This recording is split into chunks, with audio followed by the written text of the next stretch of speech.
రుక్మిణి కృష్ణ జన్మని. ఆయన కృష్ణస్తు భగవాన్ స్వయంగా వస్తే అమ్మ రుక్మిణీ మాతగా అవతరించింది. అన్యేషు చ అవతారేషు విష్ణోః ఏష అనపాయిని.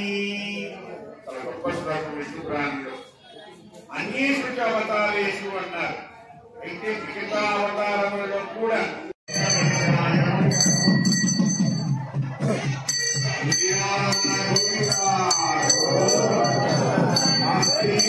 గోవిందా